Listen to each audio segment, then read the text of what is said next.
warahmatullahi wabarakatuh. Shalom, Om Swastiastu, Namo Buddhaya, dan salam kebajikan. Selamat pagi saya ucapkan kepada Bapak Ibu hadirin sekalian. Selamat datang pada webinar series ke-42 yang diselenggarakan oleh KMMB yang bekerja sama dengan ICMA. Puji syukur kami panjatkan kepada Tuhan Yang Maha Esa karena berkat anugerahnya kita dapat berkumpul kembali di pagi hari ini dengan keadaan yang sehat walafiat. Perkenalkan, saya Alicia Kalista selaku moderator yang akan memandu jalannya webinar pada pagi hari ini.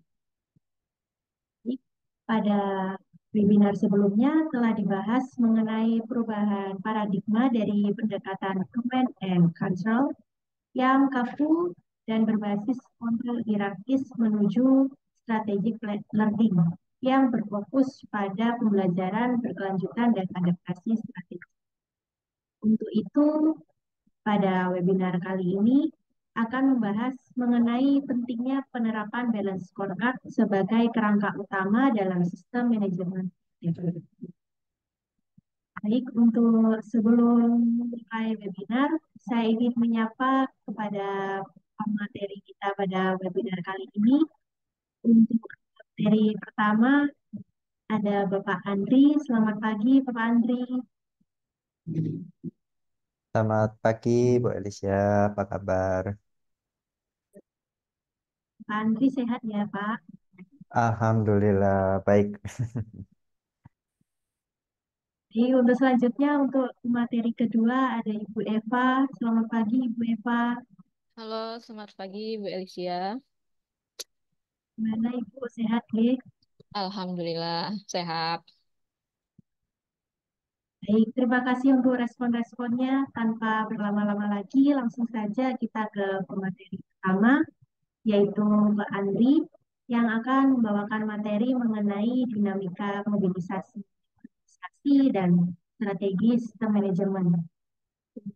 Pak Andri, dipersilakan.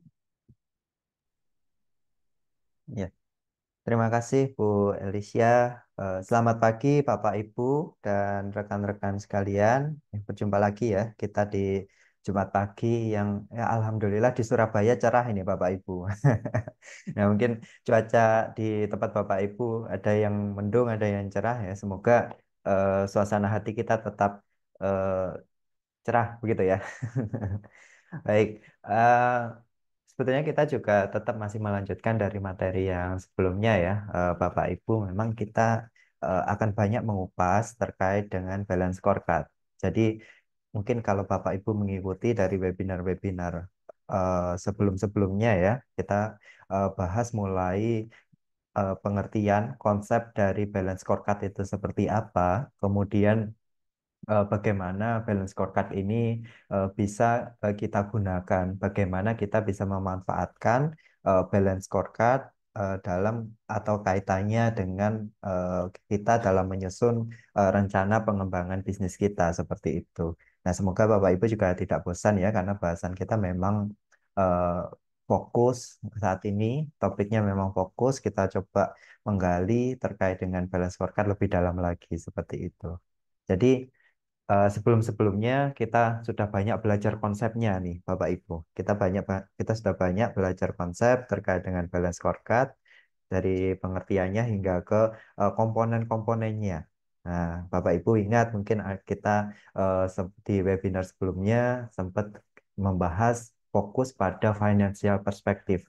Kemudian ada customer perspektif, kemudian sampai ke learning and growth seperti itu. Nah, untuk hari ini mungkin akan lebih general lagi, yaitu bagaimana kita bisa memanfaatkan, bagaimana kita mengimplementasikan balance scorecard yang kemarin mungkin sudah kita pelajari seperti itu ya dalam manajemen program kita. Artinya bagaimana balance scorecard ini akan kita manfaatkan. Mungkin kalau Bapak Ibu ada yang melakukan transisi di bisnisnya, atau mungkin Bapak Ibu ada yang sedang melakukan apa namanya hilirisasi dalam proses bisnis, atau mungkin sedang melakukan ya transformasi dari existing bisnis Bapak Ibu sekarang seperti itu. Nah, bisa ke next slide aja mungkin. Ya, eh, ya, balance scorecard ini kan memang sesuatu yang ya bisa kita bilang cukup kompleks ya, Bapak Ibu. Sehingga kenapa balance scorecard ini menjadi suatu tools yang eh, cukup komprehensif ketika kita gunakan, ketika kita ingin melihat keseluruhan bagian dari perusahaan ini secara holistik seperti itu. Karena kita melihat dari berbagai aspek memang. Jadi mulai dari aspek finansial hingga ke learning and growth yang tadi saya sampaikan. Sehingga mungkin bagi beberapa orang atau mungkin bagi beberapa kondisi balance scorecard merupakan sesuatu yang terlalu kompleks atau mungkin bahkan pada beberapa kondisi sebetulnya memang dibutuhkan suatu pendekatan dengan metode yang memang dia harusnya kompleks untuk melihat eh, apa namanya masalah-masalah yang ada di perusahaan seperti itu. Nah, fokus kita kali ini mungkin terkait dengan mobilizing the organization, artinya bagaimana kita bisa memanfaatkan ya, memanfaatkan pemahaman kita terkait dengan balance scorecard ini untuk melakukan hilirisasi pada organisasi, pada perusahaan kita. Berarti yang saya sampaikan mungkin Bapak Ibu ingin melakukan transformasi bisnis seperti itu. Nah, yang pertama mungkin yang bisa ya, yang pertama mungkin yang bisa Bapak Ibu garis bawahi memang penerapan sistem atau ya sistem manajemen yang baru itu tidak bisa serta-merta diterapkan begitu saja. Nah, eh, kebetulan saat ini kami sedang mendampingi ya Bapak Ibu, sedang mendampingi salah satu family bisnis di Surabaya juga dan mereka kebetulan ingin melakukan perbaikan secara internal, mereka ingin melakukan transformasi dari bisnis mereka. Nah, apa namanya? Mereka ingin melakukan realignment dari masing-masing anak perusahaan mereka dengan adanya holding yang baru seperti itu. Nah, itu prosesnya cukup panjang, Bapak Ibu. Sudah hampir setahun ini kami mendampingi dan memang banyak tahapan, banyak sesuatu yang perlu dibuat ketika kita ingin melakukan transisi bisnis atau hilirisasi itu tadi seperti itu. Sehingga memang yang namanya kita melakukan perubahan pada bisnis kita itu tidak bisa serta-merta dalam satu malam jadi. Nah, mungkin kalau apa namanya kita nggak bisa samakan dengan sesuatu yang dia itu sifatnya instan, begitu. Um, Seperti itu. Jadi memang pendekatan pendekatan untuk melakukan hilirisasi pada perusahaan ini harus bertahap. Nah, karena itu kenapa eh, dalam kasus ini kita bisa menggunakan eh, metode atau ya kita bisa menggunakan metode, kita bisa menggunakan pendekatan menggunakan balance scorecard. Karena kalau kita coba tarik mundur kembali, nah balance scorecard itu kan susunannya atau mungkin komponennya kan mulai dari high level ya Bapak Ibu. Mulai dari di awal kita sempat membahas ada namanya strategi map seperti itu. Turunan daripada balance scorecard itu sendiri. Mana kita menetapkan tujuan-tujuan kita dalam strategi map itu. Kemudian saat itu mungkin kalau Bapak Ibu juga masih ingat setelah menentukan strategi map kita melihat lead indikatornya seperti apa. Dari lead indikator kemudian turun lagi pengukurannya yaitu ke KPI. Artinya balance scorecard ini sebetulnya sudah eh, menyediakan kerangka pemikiran yang kita butuhkan dalam proses kita untuk melakukan hilirisasi pada bisnis kita seperti itu. Sehingga penerapan sistem manajemen yang baru ini bisa terlaksana dengan baik gitu. Ya, tapi yang perlu digarisbawahi memang apa namanya tidak bisa secara instan gitu, karena kan kita kita perlu dari hulu ke hilir, artinya dari proses merumuskan rencana atau merumuskan sistem manajemen yang baru hingga ke akhirnya diproses implementasi dan proses komunikasi dan proses implementasi seperti itu. Sehingga memang ya cakupannya memang cukup luas karena eh, apa namanya yang tadi saya sampaikan, kita menyusun daripada high level strateginya. Mungkin kalau Bapak Ibu menyusun sasarannya dalam strategi map hingga turun nanti ke pengukurannya ke KPI korporat hingga nanti bisa diturunkan ke roadmap divisi maupun KPI personal sampai sedetail itu. Sehingga memang cukup kompleks dan memang eh, ini harus dilakukan secara bertahap seperti itu. Nah, yang kedua memang eh, kalau kita bicara terkait dengan hilirisasi, kita bicara terkait dengan perubahan organisasi, artinya kan kita butuh suatu panduan. Nah, kenapa panduan ini dibuat? Kenapa kita membutuhkan sebuah panduan itu untuk menjaga konsistensi dan juga koherensi. Artinya kita ketika kita menetapkan pathway begitu ya. Kalau ketika kita membuat suatu rencana bisnis, kita menetapkan pathway itu adalah untuk menjaga konsistensi.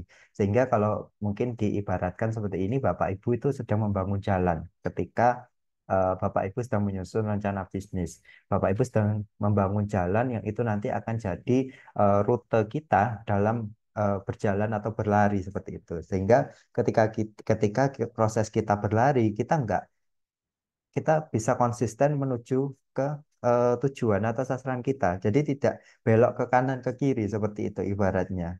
Nah, jadi untuk menjaga konsistensi. Yang kedua, eh, bicara soal koherensi ya. Memang sebelum di webinar-webinar sebelumnya kita juga banyak menyinggung soal koherensi atau mungkin terkait dengan alignment gitu. Jadi apa yang Bapak Ibu susun pada level korporat, memang hendaknya dia itu kan juga diturunkan dalam level dalam working level seperti itu.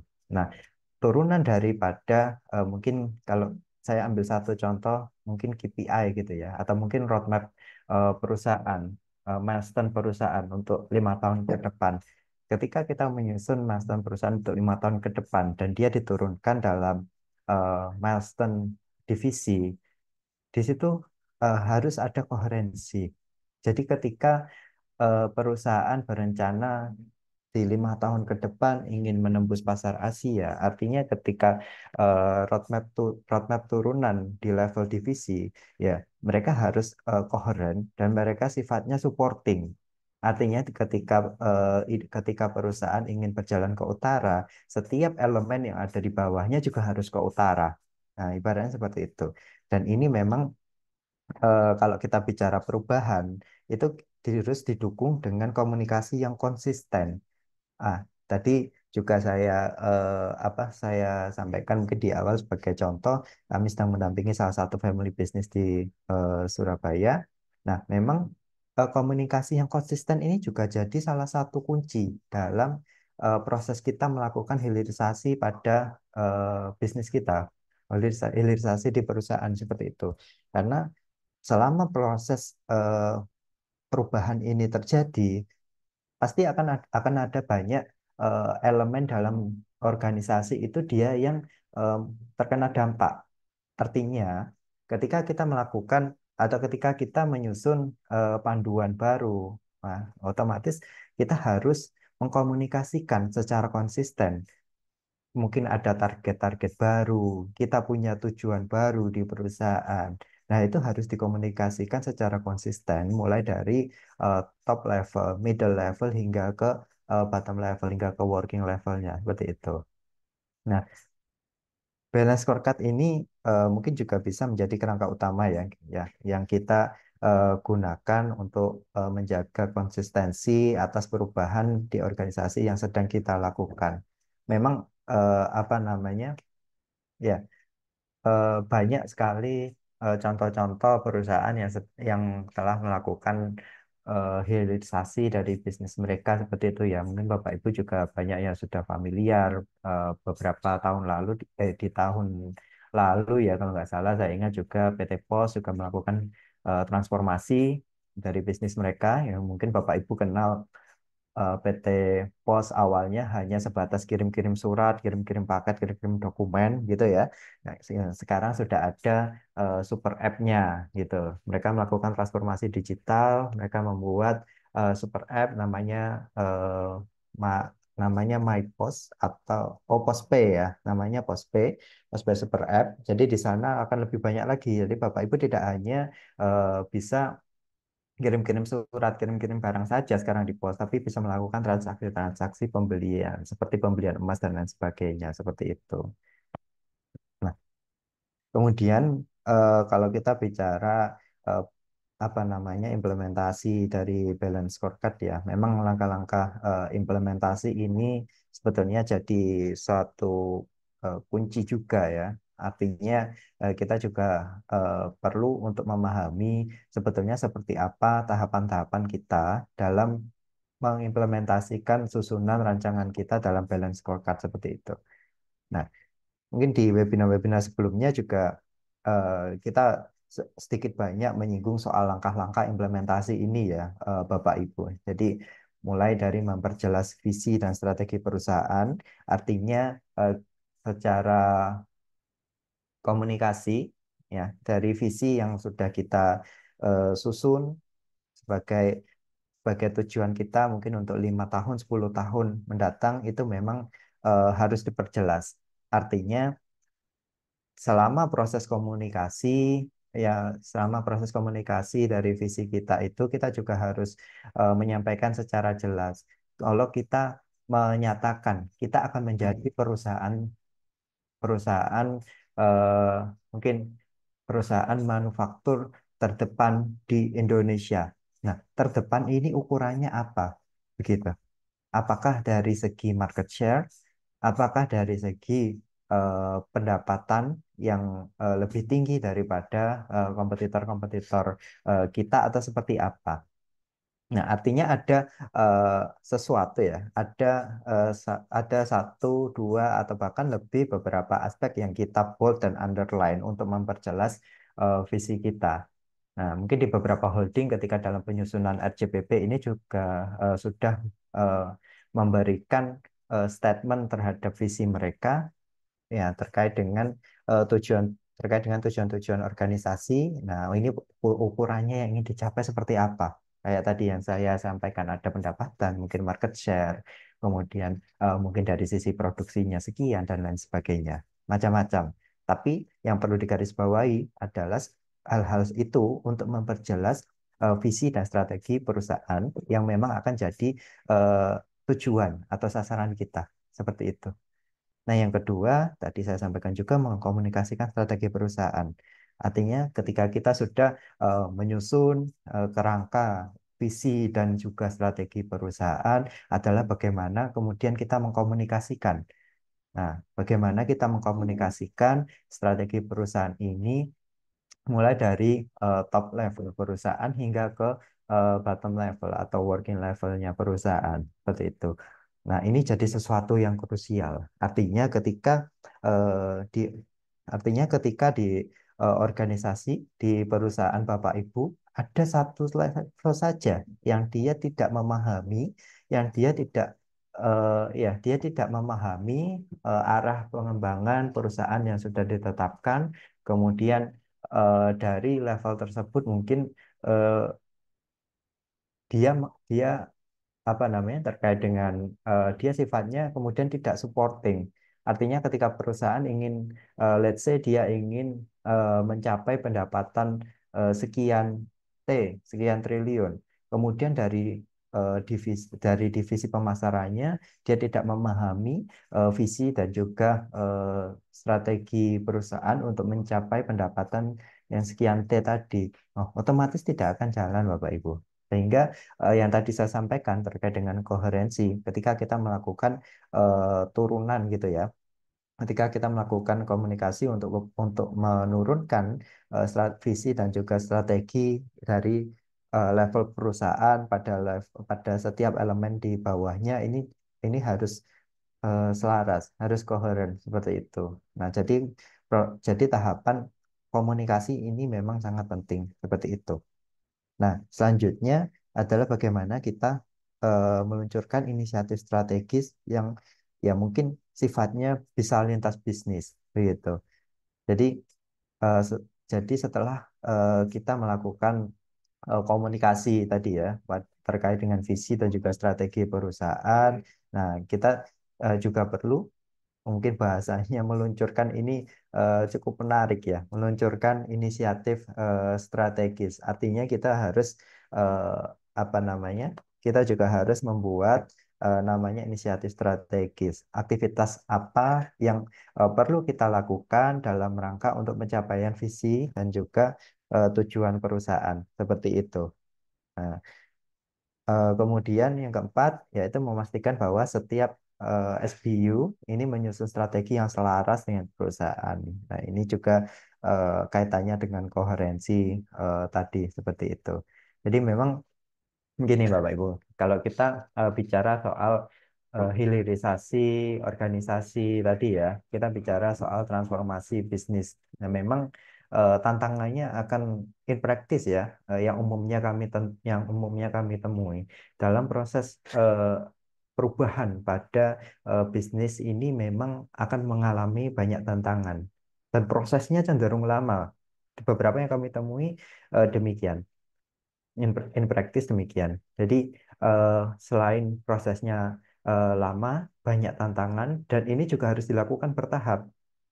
Jadi contoh yang kami dampingi, family business tadi, nah itu kita mulai dari tahapan yang dia itu tahapan yang high level, mulai dari penyusunan target holding, kemudian eh, apa namanya kita lakukan penyusunan turunannya, target di holdingnya seperti apa, kemudian turun lagi ke target di setiap entitas seperti apa, hingga ke apa namanya, hingga ke beberapa kebijakan-kebijakan yang memang kebetulan dalam case ini mereka masih menemui beberapa masalah operasional. Artinya kita perlu memberikan kebijakan-kebijakan yang dia sifatnya sebagai problem solving. Jadi kebetulan mereka ada beberapa masalah terkait dengan alignment dari masing-masing anak perusahaan dan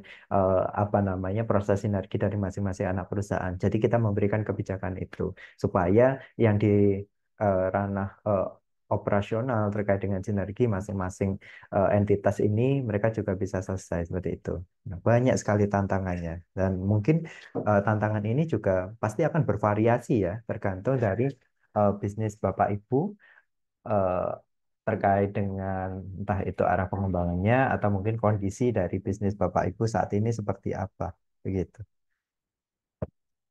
Nah, mungkin begitu Mbak Elisia.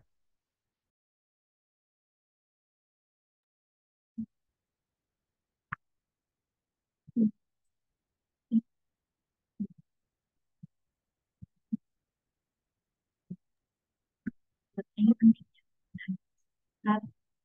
dalam membantu perusahaan untuk menjaga konsistensi. Karena sistem manajemen ada pas dan kompleks, sehingga implementasinya juga harus dilakukan secara paham. Jadi, untuk selanjutnya kepada Pak Andri untuk melanjutkan materi. Persilakan. Iya, baik terima kasih.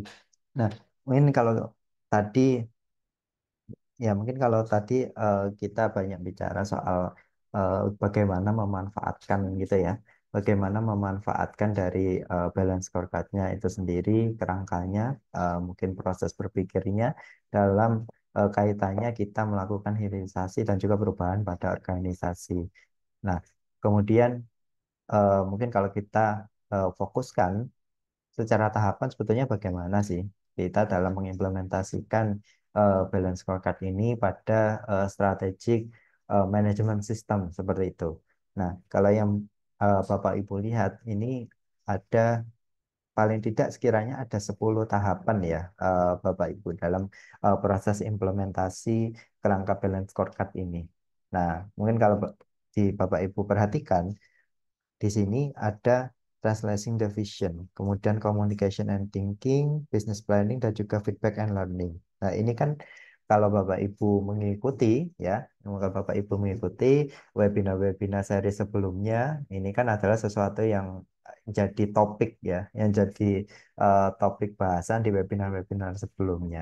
Nah, yang tadi saya sampaikan di awal, memang materi eh, minggu ini, materi kali ini kurang lebih kita akan bahas secara general, wrap up gitu ya, tahapan-tahapan eh, ketika kita melakukan atau ketika kita mengimplementasikan balance scorecard dalam bisnis kita, seperti itu. Nah, setidaknya ada 10 tahapan Bapak Ibu yang terbagi dalam 4 kategori tadi ya, translating the vision, kemudian communication and linking, business planning, dan juga feedback and learning. Jadi yang saya sampaikan pertama tadi, kita harus melakukan eh, penjelasan gitu ya. Kita harus clarify the vision, artinya kita harus me- menyampaikan ya. Artinya kita harus menyusun visi itu memang eh, sejelas mungkin begitu ya, yang saya sampaikan tadi. Artinya memang tujuan perusahaan ini adalah sesuatu yang kita tentukan yang sifatnya dia juga punya ukuran. Gitu. Jadi sebagai contoh tadi terkait kita ingin jadi perusahaan terdepan gitu ya. Kita kata-kata terdepan itu ukuran kita apa? Apakah dari segi pendapatan, apakah dari segi market share dan lain sebagainya itu tadi. Kemudian ada tahapan kedua masuk pada tahapan pengkomunikasian.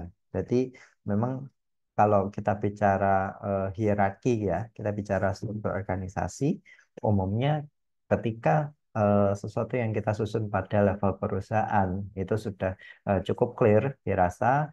Nah, proses komunikasi ini yang pertama pasti dia akan turun pada level middle manager seperti itu. Nah, itu pada tahapan 2A. Nah, kita melakukan komunikasi pada middle manager.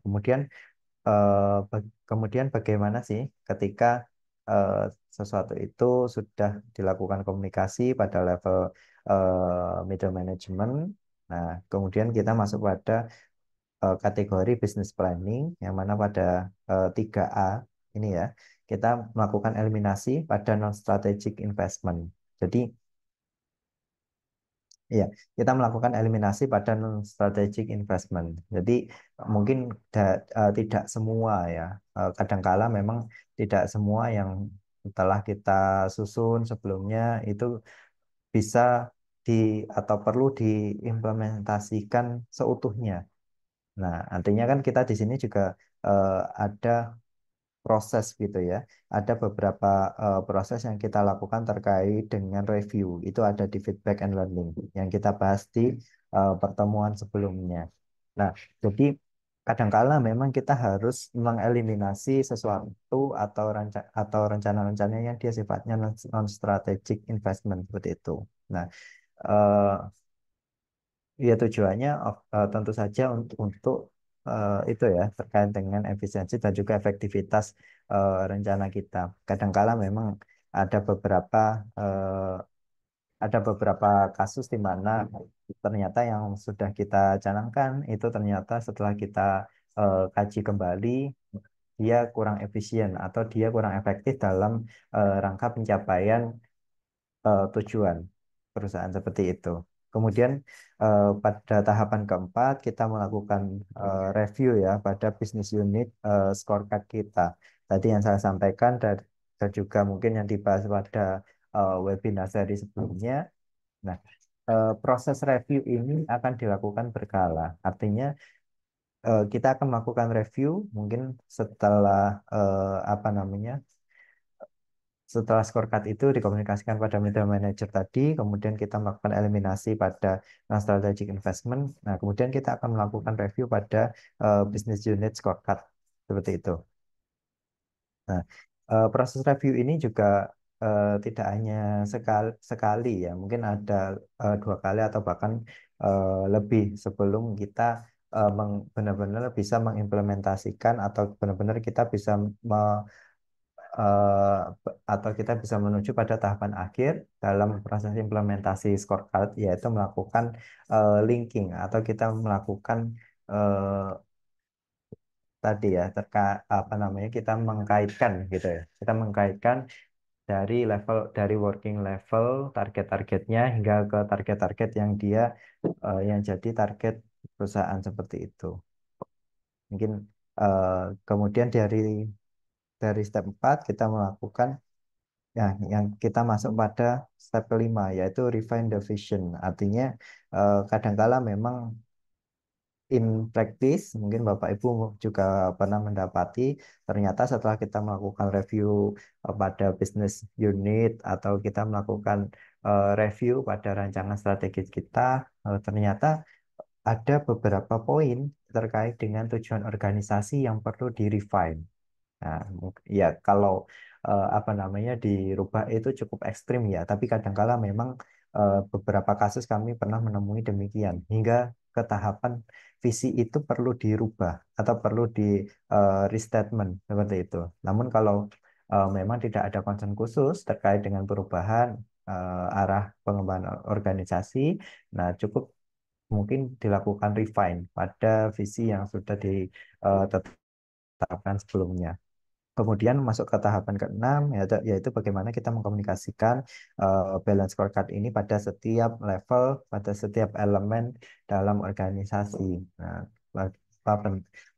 tadi juga mungkin sudah saya bahas di depan juga ya terkait dengan pentingnya kita bisa mengkomunikasikan balance scorecard ini secara menyeluruh pada setiap level organisasi. Seperti itu.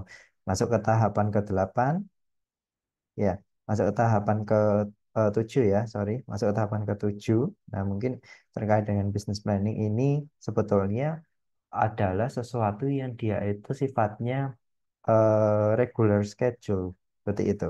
Dia adalah sesuatu yang sifatnya common yang perlu dilakukan oleh perusahaan dalam yaitu penyusunan business planning. Kalau mungkin eh, di jangka panjang, Bapak Ibu mengenal adanya RJPP atau rencana jangka panjang perusahaan. Nah, di level tahunan, nah, rencana jangka panjang itu diturunkan dalam bentuk rencana-rencana yang mana dia tertuang di RKAP. Nah, seperti itu. Jadi, kalau Bapak Ibu note mungkin ya pada step 7 8, 9, dan 10 ini sebetulnya adalah sesuatu yang secara common memang dilakukan oleh perusahaan. Sehingga dia memang bukan sesuatu yang sifatnya khusus gitu ya. Mulai dari tahapan 7 yaitu penyusunan business planning, kemudian pada pada tahap 8 yaitu melakukan monthly atau quarterly review pada susunan strategi kita sebelumnya. Kemudian di tahapan 9 yaitu kita mungkin refine ya, redefine pada visi kita apakah memang sudah selaras antara visi tujuan yang kita tetapkan dengan target-target yang sebelumnya kita susun dan juga strategi yang telah kita susun juga seperti itu. Dan hingga ke tahapan 10 yaitu bagaimana nanti kita mengkaitkan eh, eh, apa namanya kita mengkaitkan setiap pengukuran setiap strategi di perusahaan di level working level perusahaan ke eh, apa namanya ke top level atau ke high level perusahaan seperti itu. Nah, jadi bagaimana nanti kita mengkaitkan mungkin KPI individu ya, KPI individu, target divisi, bagaimana kita mengkaitkan aspek-aspek yang dia sifatnya middle level ke bawah itu ke target perusahaan yang telah ditetapkan seperti itu. Nah, ya mungkin seperti itu, Mbak Elisia.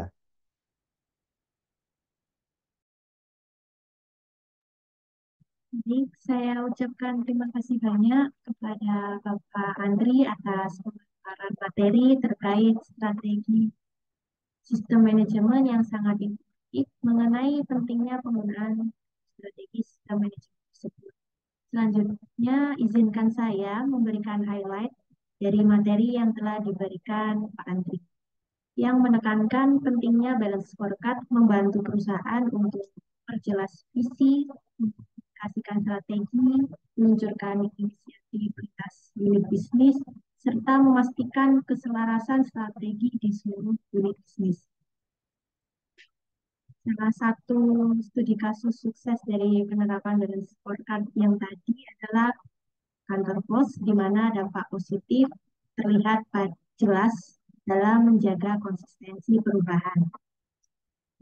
Terdapat beberapa langkah penting dalam menerapkan balance scorecard sebagai sistem manajemen strategis, mulai dari memperjelas visi, mengkomunikasikannya ke manajer menengah, hingga mengembangkan scorecard untuk bisnis.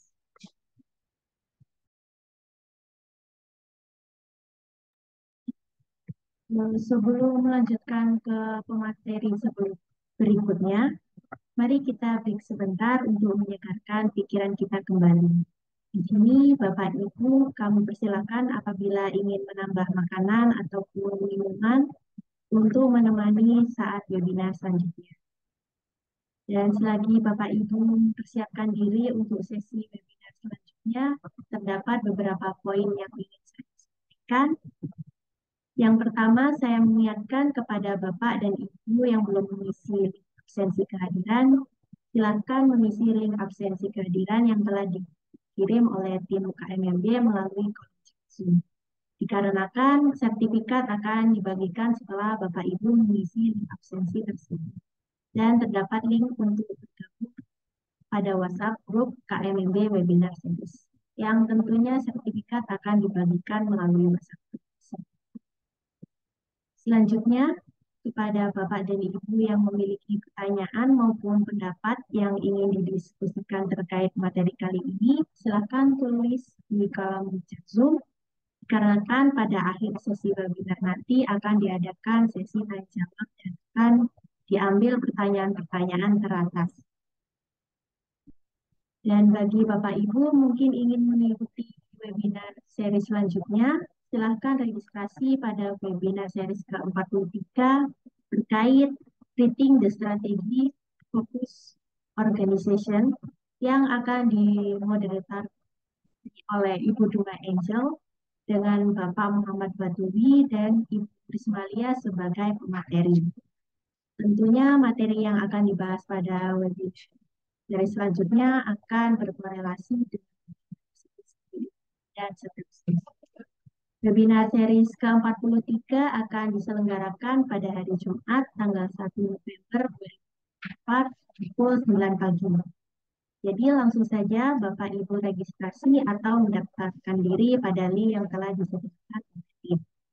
Dan jangan khawatir bagi Bapak Ibu yang tidak mengikuti webinar series sebelumnya, kami memiliki beberapa sosial media yang berisi informasi maupun materi yang dibahas pada webinar series. Silakan Bapak Ibu follow dan subscribe akun sosial media KMMB, yaitu pada Instagram dan TikTok @KMMB_firm, YouTube KMMB Management Consulting, dan website kmmb.co.id. Mungkin sekian poin-poin yang saya sampaikan. Langsung saja kita ke materi selanjutnya yang akan disampaikan oleh Ibu Eva. Kepada Ibu Eva dipersilakan. Oke, terima kasih Mbak Ibu Elisia. Mungkin bisa ganti slide ya. Oke, tadi sebelumnya udah dijelasin sama Pak Andri mengenai penerapan-penerapan dalam melakukan implementasi BSC, di mana kalau dalam implementasi BSC itu kita nggak boleh secara cepat-cepat gitu. Artinya kita harus perlahan karena untuk memastikan bahwa infrastruktur ataupun sumber daya yang ada di dalam perusahaan itu sudah siap seperti itu. Lanjut, kita akan membahas mengenai Building an Integrated Management System, di mana dalam membangun sebuah sistem manajemen yang terintegrasi ini merupakan salah satu tantangan terbesar ya bagi perusahaan, karena oleh sebab itu kita bisa bilang ini adalah langkah yang krusial atau esensial untuk memastikan bahwa setiap aspek dalam perusahaan tersebut itu beroperasi secara sinergi. Lanjut, di sini ada beberapa elemen kunci penting dalam membangun sistem ini. Yang pertama tentunya ada strategi formulation dan strategic issue update. Nah, pada tahap ini, tahapan implementasi ini adalah kita merumuskan strategi dan pembaruan isu-isu strategis, di mana proses formulasi strategi ini dimulai dari mengidentifikasi visi, misi, lalu juga kita harus menyelaraskan pada tujuan strategis jangka panjang perusahaan. Dan di sini tadi sudah dijelaskan juga oleh Pak Andri, jika visi yang kita akan ambil ke depannya untuk jangka panjang itu harus clear gitu. Jadi kita nggak boleh kalau bisa kita harus membuat visi yang clear gitu. Jadi nggak boleh gaming atau yang membingungkan. Contohnya tadi Pak Andri udah bilang kalau seandainya perusahaan ini ingin menjadi sebuah perusahaan terdepan, kita tuh harus lihat apakah yang terdepan ini apakah pendapatannya atau market share atau kontribusi perusahaan tersebut dalam industrinya gitu. Misal juga ketika sebuah perusahaan mungkin ingin menetapkan tujuan untuk meningkatkan efisiensi produksi sebesar contoh 20% selama 5 tahun yang akan datang, kita harus memecahkan strategi tersebut ke dalam balance scorecard yang sebelumnya sudah dijelaskan bahwa balance scorecard ini ada 4, bisa dari keuangannya, apa yang harus dioptimalkan, dari sesi segmen atau dari sisi customer-nya, lalu dari sisi proses internal bisnisnya, dan juga learning and growth. Jadi semua aspek dalam sebuah perusahaan itu berkontribusi, bersinergi secara bersama-sama untuk tujuan yang lebih maksimal gitu. Lalu pada tahap ini juga kita harus memastikan bahwa setiap perusahaan itu harus melakukan pembaruan isu strategi secara berkala. Seperti tadi sudah dijelaskan oleh Pak Andri bahwa kita harus sering mereview MOTI ataupun secara quarter tentang strategi apakah sudah sesuai, apakah masih bisa dilakukan untuk ke depannya. Jika kita lihat dari lingkungan eksternal kita, kita bisa melakukan alat apa ya? Analisis tentang eksternal itu menggunakan alat-alat seperti SWOT atau Strength, Weakness, Opportunity Trait, dan juga dari PESTEL. PESTEL ini lebih lebih spesifik ya. Contoh kalau dari P-nya itu ada politik, ekonomi, sosial, terus ada teknologi dan juga ekonomi. Ekonomi ini menjadi isu yang cukup penting ya. Kalau saya baca di Kementerian Perindustrian itu sudah mulai mengajak semua industri yang ada di Indonesia ini untuk melakukan sistem ESG seperti itu. Lalu sistem ESG ini juga merupakan salah satu dorongan dari global untuk di mana tahun 2060 itu akan ada net emission zero seperti itu. Lalu dari legalnya juga kalau kita lihat legal ini berkaitan sama UU, undang-undang atau dari kebijakan pemerintah. Nah, kalau sekarang ini kan kita udah lihat ya kalau ada transisi pergantian presiden yang mana tentu aja itu akan ada pembaruan atau bahkan undang-undang terbaru atau kebijakan terbaru dari presiden yang sekarang seperti itu. Lalu setelah strategi semua udah diformulasikan, lalu isu-isunya juga udah diterapkan, di sini perusahaan bisa melakukan apa ya pemantauan terhadap strategi dan pihak lingkungan eksternal di sekitar kita seperti itu. Lalu yang kedua ini ada link to personal objective and reward. Jadi pada dasarnya setelah strategi itu dirumuskan, langkah berikutnya ya pasti kita harus memastikan bahwa tujuan atau strategi yang udah kita tetapkan itu terhubung atau ya terhubung dengan tujuan individu yang ada di dalam perusahaan itu mencakup semua level apa ya lapisan yang ada di perusahaan, misal dari komisarisnya, dari CEO-nya, dari direksi dan lainnya, bahkan sampai ke karyawan-karyawannya. Karena eh, setiap perusahaan ataupun adalah perusahaan yang mana setiap komisaris ataupun direksinya atau bahkan karyawannya sendiri dia itu memiliki kepentingan pribadi yang tidak selaras gitu. Jadi kita harus sering-sering memantau dan juga mengukur sejauh mana eh, strategi itu bisa tercapai. Lalu kalau kita lihat ada juga sistem reward atau sistem punishment, ini bisa juga untuk dijadikan motivasi perusahaan atau motivasi karyawan untuk mencapai tujuan strategi tersebut seperti itu. Lalu yang ketiga ini ada link to personal, eh, link to planning, resource allocation, and annual budget.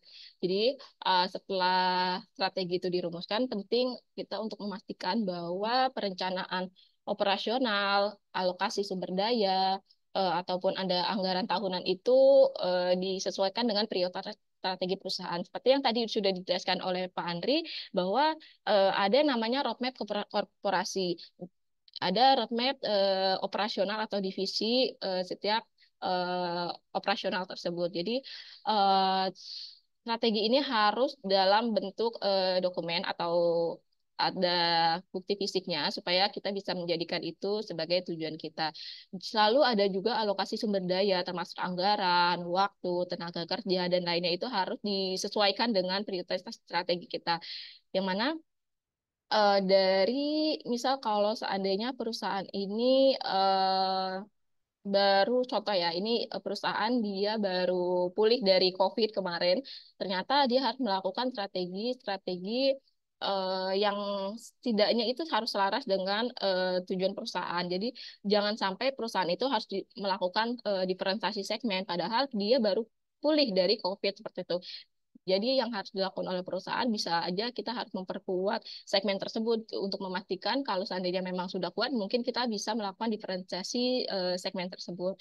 Atau sekarang sudah banyak perusahaan-perusahaan, misal dari Pertamina itu mulai mengalokasikan anggarannya untuk proyek-proyek EBT, contoh kayak yang saya tahu energi geotermal atau biofuel itu sebagai komitmen mereka dalam transisi energi hijau. Yang saya tahu juga dari Pertamina ini dia punya target investasi sebesar 56% untuk sektor EBT tahun 2030 nanti. Ini kan mencakup rencana jangka panjang ya. Jadi dalam mencapai tujuannya apa? Dalam mencapai target emisi atau net zero emission di tahun 2030 ini. Jadi juga dari perusahaan ini, dari pemerintah ini juga mendukung untuk pembaruan EBT. Contoh yang saya tahu juga EBT tahun 2025 itu harus targetnya sebesar 23% gitu. Lalu kalau yang sekarang target EBT itu tahun 2030 23 yaitu baru sebesar 13,9% gitu. Lalu untuk feedback dan juga strategic planning tadi sudah dijelaskan mengenai proses strategi itu bagaimana diidentifikasi sampai ke karyawan, sampai strategi itu berjalan. Jadi proses feedback ini sangat penting untuk memastikan bahwa strategi yang kita rumuskan itu tetap relevan dan juga efektif. Terkadang proyeksi yang udah kita tentukan ini dan juga udah analisis secara mendalam itu tidak sesuai dengan industri ke depannya karena ada yang mana tentu ada hal-hal yang tidak bisa kita kontrol di luar kontrol kita. Jadi perusahaan itu harus menyediakan kerangka untuk untuk melakukan tinjauan rutin terhadap kinerja organisasi dan juga memberikan feedback secara real time. Di mana proses ini memungkinkan perusahaan itu untuk melakukan pembaruan strategi jika itu diperlukan. Seperti itu. Hasil dari feedback ini juga tentunya akan dijadikan sebagai pengembangan perencanaan strategis yang berkelanjutan. Di sini manajemen juga bisa melakukan pengambilan keputusan yang lebih baik dari review-review atau feedback yang sudah kita dapat. Seperti itu. Contoh kalau sudah banyak perusahaan juga dia melakukan umpan balik atau review kinerja dari perspektif pelanggan. Nah, ketika kita mendapatkan review atau feedback yang kurang baik, kita bisa memonitor mana yang harus diperbarui, mana yang harus kita tingkatkan seperti itu. Mungkin saya kembalikan ke Bu Alicia. Ya, baik. Terima kasih kepada Ibu Eva atas pemaparan materinya yang sangat jelas dan juga bermanfaat untuk kita semua mengenai formulasi dan pembaruan strategi, memastikan strategi perusahaan disesuaikan dengan isu-isu yang relevan, serta dihubungkan dengan tujuan dan penghargaan individu untuk memotivasi kinerja, di mana strategi ini diintegrasikan dalam perencanaan, alokasi sumber daya, dan anggaran tahunan. Untuk umpan balik digunakan untuk mengukur hasil dan menyesuaikan perencanaan strategis guna menjaga efektivitasnya. Baik, untuk Ibu Eva dipersilahkan untuk melanjutkan materinya. Baik, terima kasih Bu Elisia. Di sini saya izin lanjutkan mengenai strategi apa mengenai materi webinar. Jadi setelah kita menentukan atau merumuskan implementasi ini, ada peran-peran penting yang guna untuk memastikan bahwa sistem manajemen strategis kita ini sudah berjalan. Di sini ada tiga, ada arsitek, ada change agent, sama ada komunikator seperti itu. Untuk yang pertama, tentunya dari arsitek, peran dari arsitek sendiri ini, dia itu berfokus pada perencanaan sistem manajemen strategi. Jadi arsitek ini harus memahami visi, misi, strategi perusahaan serta merancang peta strategis yang memetakan tujuan jangka panjang perusahaan untuk kedepannya apa. Karena mereka ini bukan hanya merancang ya, tapi juga harus mengembangkan kerangka-kerangka kerja yang sesuai dengan kebutuhan perusahaan. Dan lalu dari peran arsitek ini kita juga harus memastikan bahwa perusahaan itu memiliki infrastruktur yang mendukung atau memadai untuk strategi ke depannya dari sisi baik dari sisi teknologinya, dari sisi budaya, dari sisi karyawan atau sumber daya manusianya itu harus apa ya harus memadai atau mendukung karena untuk mengintegrasikan BSC ini berjalan secara efektif. Dengan kata lain, arsitek ini harus mengubah strategi yang abstrak menjadi tindakan nyata yang bisa diukur tanpa melakukan perlawanan dari manajemen atau staf. Namun sebenarnya arsitek ini juga punya PR ya kalau seandainya dari CEO-nya atau dari direksinya atau dari komisaris bahkan ke karyawannya itu memiliki perbedaan pendapat atau memiliki kepentingan tersendiri. Jadi tugas dari arsitek mungkin dia bisa melakukan FGD secara personal terhadap komisaris, terhadap direksi atau CEO sampai ke bawah, level ke bawah itu untuk melakukan FGD apa visi perusahaan ke depannya, misi dan tujuan perusahaan. Lalu kita harus merangkum dari percakapan FGD tersebut ke dalam menjadi satu seperti itu. Jadi arsitek ini sebenarnya siapa? Bisa jadi dia dari pihak eksternal yang dikontak oleh perusahaan atau dari tim manajemen strategis atau ada juga dari korporat strateginya atau divisi dari korporat strategis seperti itu. Lalu yang kedua ini ada change agent. Nah, change agent ini ya perannya nggak jauh-jauh untuk memastikan bahwa perubahan budaya dan operasional yang dibutuhkan oleh perusahaan dalam BSC yang udah kita tentukan itu dapat berjalan secara efektif gitu, dapat terlaksana. Seringkali implementasi dari hasil strategi yang terbaru itu telah ditetapkan, namun harus membutuhkan sedikit perubahan atau bahkan perubahan yang cuma cukup signifikan dari cara organisasi itu berpikir atau dari operasi ke depannya. Tentunya channel agen ini harus menjadi pemimpin ya untuk inisiatif melakukan perubahan dan juga memastikan bahwa tingkatan dalam organisasi itu siap dan juga mampu untuk mengadopsi perubahan atau strategi tujuan ke depannya.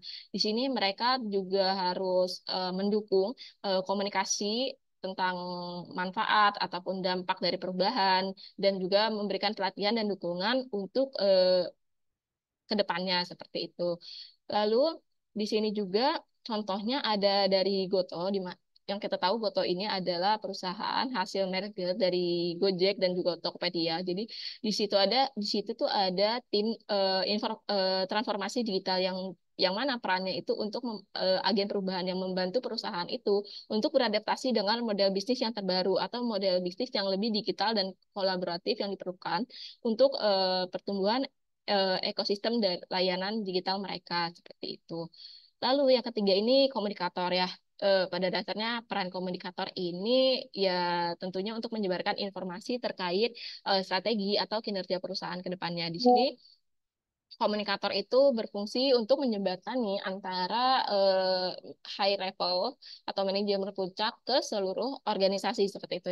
dan juga untuk memastikan bahwa tujuan dan strategi organisasi ini dapat dipahami dan diadopsi di semua tingkatan. Jadi komunikator ini bisa bertanggung jawab ya untuk memberikan pemahaman, dukungan, dan juga keterlibatan dari semua anggota organisasi mulai dari level eksekutif tertinggi hingga tim di garis terdepan dan juga karyawan di bagian operasional seperti itu. Contoh eh, di bagian contoh adalah perusahaan di mana dia itu sering atau rutin melakukan safety downtown hall meeting atau workshop untuk memastikan di situ perusahaannya itu memahami tujuan strategis dari perusahaan tersebut dalam melakukan transisi energi seperti itu. Seperti misal dari pengembangan EBT, pengurangan emisi karbon, dan di situ tentunya ada topik-topik yang membantu komunikator ini untuk memastikan bahwa karyawan ataupun warga yang di dalam perusahaan itu paham terhadap visi, misi, strategi ataupun tujuan perusahaan ke depannya. Seperti itu. Mungkin saya kembalikan ke Ibu Elisia. Ya, baik. Saya ucapkan terima kasih banyak kepada Ibu Eva atas pemaparan materinya. Selanjutnya, izinkan saya menyampaikan sedikit highlight dari materi yang telah disampaikan Ibu Eva mengenai pentingnya pengembangan balance scorecard pada setiap unit bisnis untuk memastikan bahwa strategi perusahaan dapat diimplementasikan dengan efektif di seluruh organisasi. Proses ini dilakukan melalui peninjauan rutin untuk mengevaluasi kinerja dan memastikan strategi terus selaras dengan tujuan perusahaan.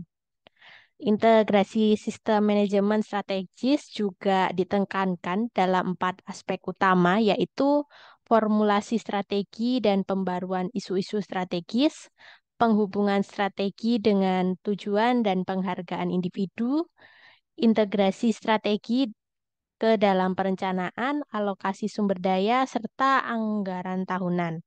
Selain itu, umpan balik secara berkala digunakan untuk menilai efektivitas strategi yang telah diterapkan dan melakukan penyesuaian yang diperlukan dalam proses perencanaan strategis di masa depan. Jadi semua langkah ini dirancang untuk menciptakan kesinambungan antara tujuan perusahaan, kinerja individu, dan juga penggunaan sumber daya organisasi. Baik, semoga apa yang telah disampaikan oleh kedua pemateri kita kali ini dapat Bapak Ibu implementasikan dengan baik. Saya ingatkan kembali kepada Bapak Ibu yang memiliki pertanyaan untuk menuliskan pada kolom chat Zoom atau bisa langsung raise hand, berinteraksi langsung kepada pembicara kami. Bapak Ibu bisa menyampaikan langsung pertanyaan yang ingin ditanyakan. Batinku kok HP ini kok aneh ya tampilannya itu HP. Gak tahu. Tak kira HP. Makanya. Baik, di sini terdapat Ibu Chelsea. Apakah ingin menanyakan secara langsung atau saya bacakan?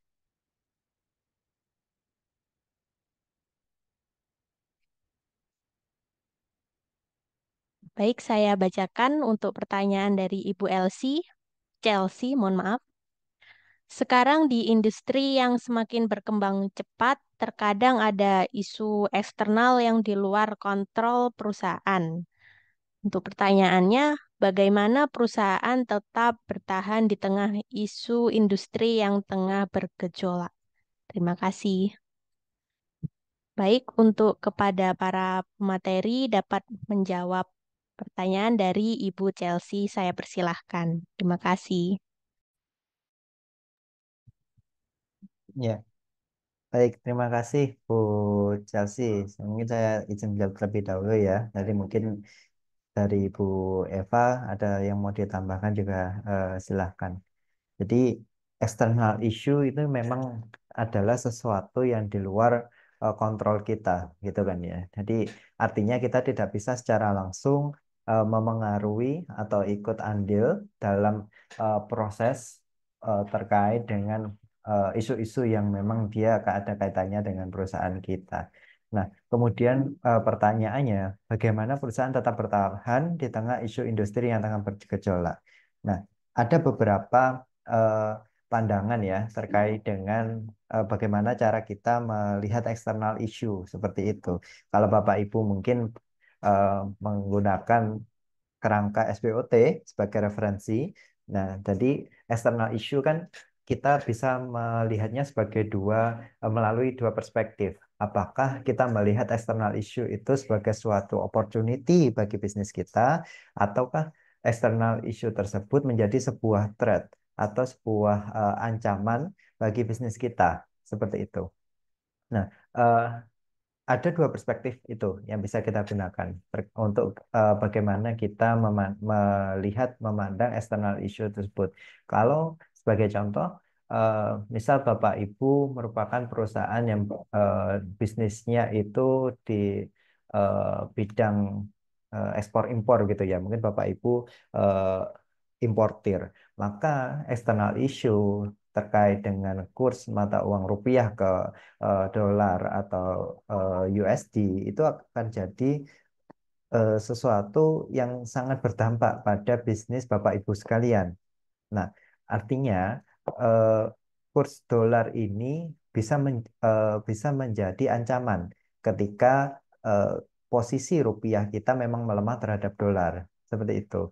Kemudian eh, setelah kita memahami bagaimana kita melihat external issue itu apakah sebagai opportunity atau sebagai threat bagi bisnis kita, nah otomatis kita perlu ada namanya inisiatif strategi mungkin atau bagaimana kita memitigasi external issue itu supaya kalau dia menjadi threat, bagaimana dia tidak memberikan dampak yang signifikan bagi perusahaan kita. Kalau dia merupakan opportunity, maka bagaimana kita bisa memanfaatkan, bagaimana kita bisa bahasanya mungkin menunggangi external issue tersebut supaya bisa memberikan benefit bagi kita. Nah, kalau sebagai contoh terkait dengan kurs tadi ya, Bapak Ibu, sebagai external issue pada perusahaan kita. Nah, bagaimana kita ibaratnya mengakali, bagaimana kita memitigasi adanya pergolakan kurs rupiah terhadap dolar yang memang jadi sesuatu yang nggak bisa kita kontrol. Sedangkan bisnis kita sebagai importer itu sangat bergantung pada kondisi kurs atau pada posisi kurs mata uang rupiah terhadap US dollar. Maka di sana kita bisa melakukan hedging, Bapak Ibu, atau mungkin Bapak Ibu ketika dolar sedang melemah terhadap rupiah, Bapak Ibu bisa membeli dolar. Bapak Ibu bisa nyetok dolar, ibaratnya seperti itu. Jadi ketika nanti eh, kurs sedang kurs rupiah terhadap dolar sedang tinggi, Bapak Ibu punya cadangan dolar, atau Bapak Ibu sudah punya stok begitu ya. Nah, jadi akan lebih aman gitu. Jadi bagaimana kita melihat external issue ini sebagai sesuatu yang eh, berdampak bagi perusahaan kita, either itu sebagai opportunity, apakah sebagai threat.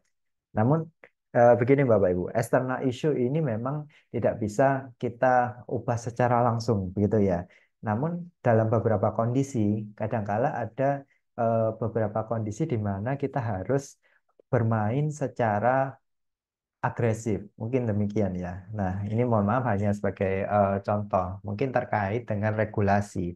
Jadi kan regulasi ini kan memang sesuatu yang kita tidak punya kendali seperti itu ya. Namun eh, ada beberapa kasus di mana perusahaan ini ketika mereka berhadapan dengan sesuatu yang dia sifatnya adalah sebuah regulasi yang tidak bisa kita ubah, maka Bapak Ibu sebagai stakeholder perusahaan mungkin kalau Bapak Ibu familiar, Bapak Ibu main golf, sering-sering main golf, kemudian Bapak Ibu sering-sering apa namanya ya menjalin relasi begitu ya, menjalin relasi dengan eh, apa namanya, dengan pemangku kepentingan yang lain dan lain sebagainya. Ada beberapa kasus demikian.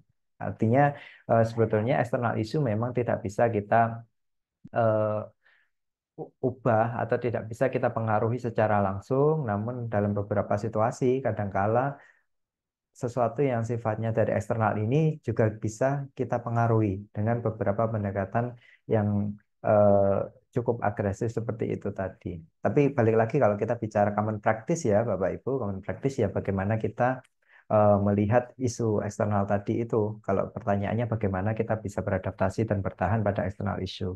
Apakah kita melihatnya sebagai opportunity atau sebagai ancaman bagi perusahaan dan bagaimana kita mengatasi hal tersebut begitu. Silakan mungkin Mbak Eva kalau ada tambahan.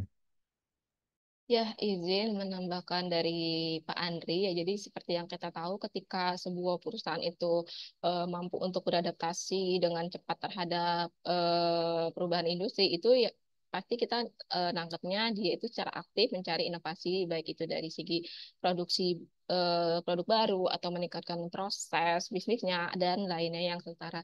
Namun di sini kita juga harus pantau ya isu strategisnya ini, isu dari eksternalnya ini, apakah benar kata kata Pak Andri itu bisa menjadi opportunity atau menjadi ancaman bagi kita. Jadi kita itulah gunanya kenapa kita harus melakukan review monthly ataupun quarterly untuk melihat apakah strategi kita ini ke depannya itu masih bisa atau masih efektif untuk kita lakukan seperti itu.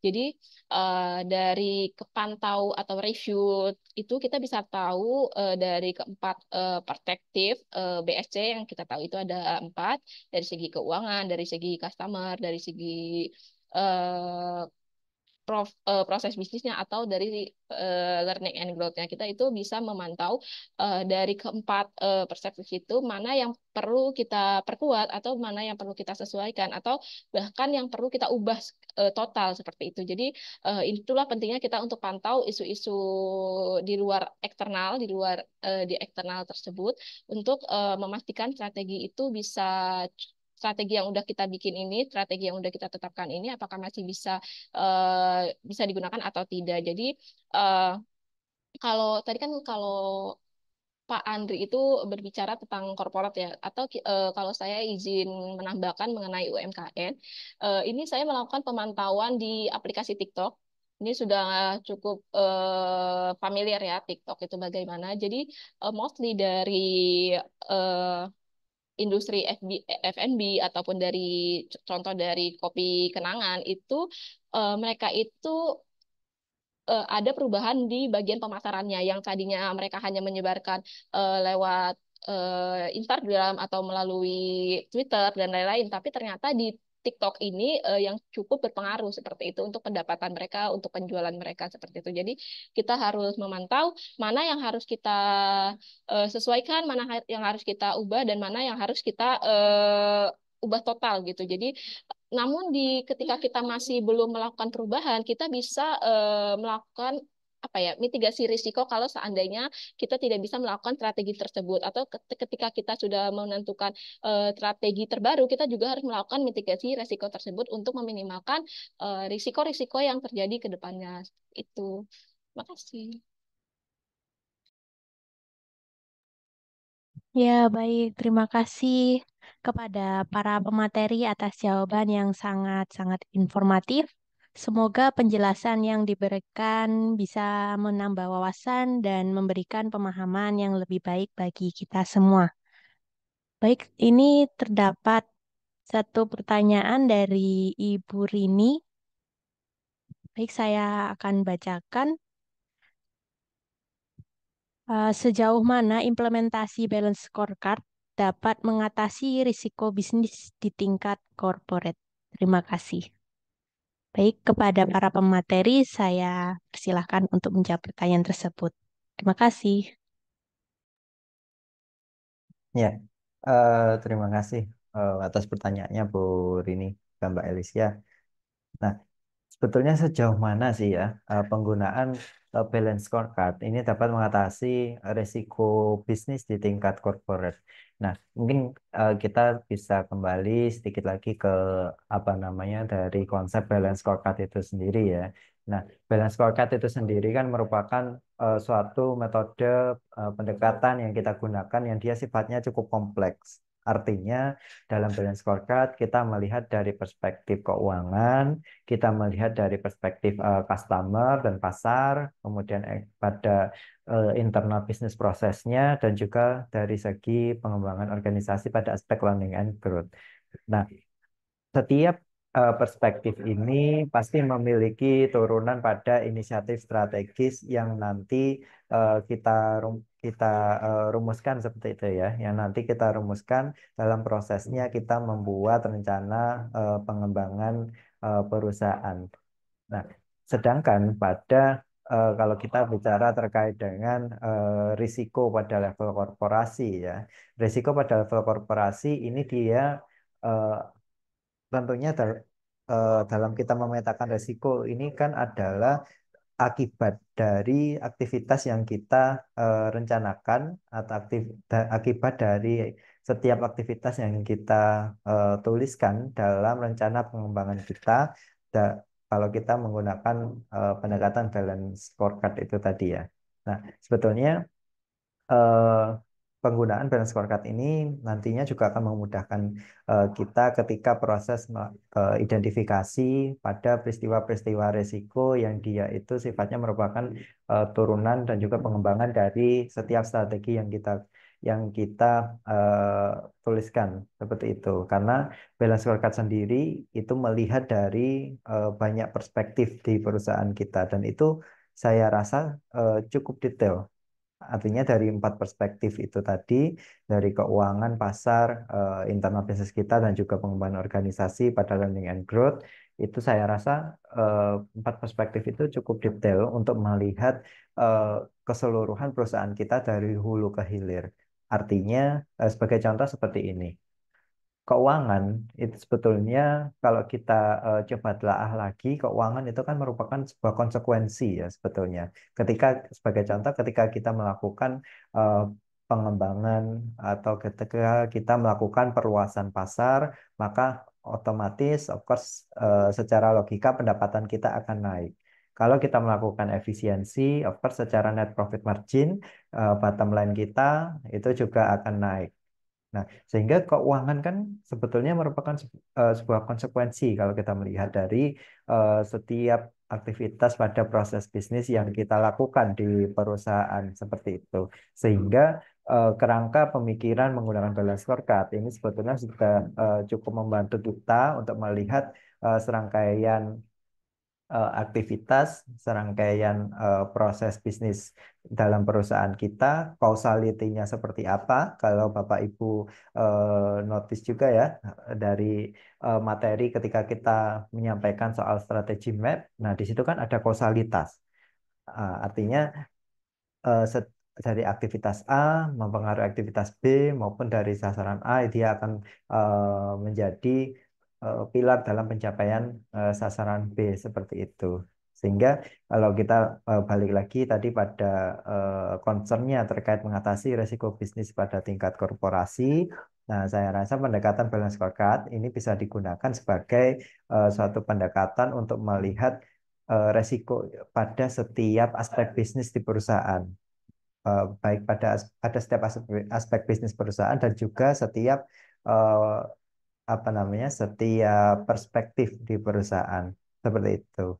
Mungkin dari Bu Eva ada tambahan atau mungkin dari Bu Rini juga ada feedback, dipersilahkan. Eh, saya izin menambahkan sedikit aja. Jadi benar yang dikatakan oleh Pak Andre bahwa dari BSC ini atau balance scorecard ini pada dasarnya sudah bisa mencakup keseluruhan dari proses atau strategi perusahaan tersebut, di mana itu udah ada 4 itu mencakup udah dari segi keuangan, dari segi pasarnya, customernya, lalu dari segi proses internal bisnisnya, bahkan sampai ke learning and growth dari perusahaan tersebut. Jadi ketika kita sudah melakukan inisiatif strategi, di situ yang saya tahu dalam proses penganalisis resiko, kita harus menentukan apa itu penyebab dari IS ini apabila tidak tercapai. IS ini maksudnya inisiatif strategi kalau seandainya tidak tercapai. Seperti itu kita melakukan analisis penyebabnya dari strategi-strategi yang kita gunakan, lalu kita bisa melakukan mitigasi risiko. Di mana mitigasi risiko ini untuk mengurangi ketidakpastian yang akan terjadi ke depannya. Seperti itu. Mungkin sekian dari saya. Baik, terima kasih yang sebesar-besarnya kepada para pemateri atas jawaban yang begitu jelas dan informatif tentunya. Kami sangat menghargai waktu dan pengetahuan yang telah dibagikan. Semoga penjelasan yang telah disampaikan tidak hanya menambah wawasan, tetapi juga memberikan pemahaman yang lebih mendalam bagi kita semua, sehingga bisa diterapkan dengan baik dalam konteks pekerjaan ataupun kehidupan sehari-hari. Baik, mengingat adanya keterbatasan waktu, sayangnya sesi tanya jawab harus kami cukupkan. Dan karena waktu telah menunjukkan pukul 10.26, kita akan cukupkan webinar kali ini. Namun, akan sangat disayangkan apabila kita tidak mengabadikan hari ini. Bapak Ibu semua mungkin bisa on cam demi kelancaran sesi foto bersama kali ini. Selagi menunggu Bapak Ibu untuk on cam, saya ingatkan kembali kepada Bapak dan Ibu yang belum mengisi link absensi kehadiran, silakan untuk mengisi link absensi kehadiran yang telah dikirim oleh tim KMMB melalui kolom chat Zoom. Dan mungkin apabila Bapak Ibu masih memiliki pertanyaan yang ingin disampaikan, Bapak Ibu bisa menyampaikan pertanyaan-pertanyaan tersebut pada webinar series selanjutnya. Dan agar tidak ketinggalan, Bapak Ibu bisa segera mendaftarkan diri atau registrasi pada link yang telah dikirim oleh tim kami, atau Bapak Ibu dapat menghubungi laman sosial media kami.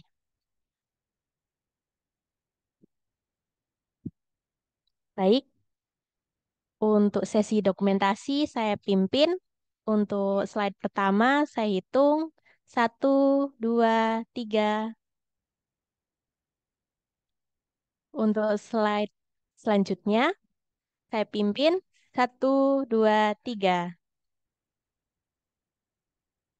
Slide selanjutnya saya pimpin lagi 1, 2, 3.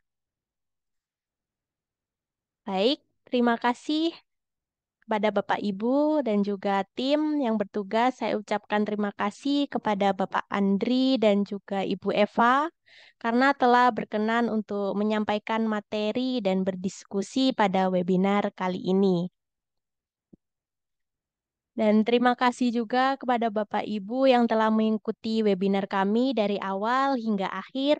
Semoga dari ilmu yang telah disampaikan dapat bermanfaat untuk Bapak Ibu sekalian.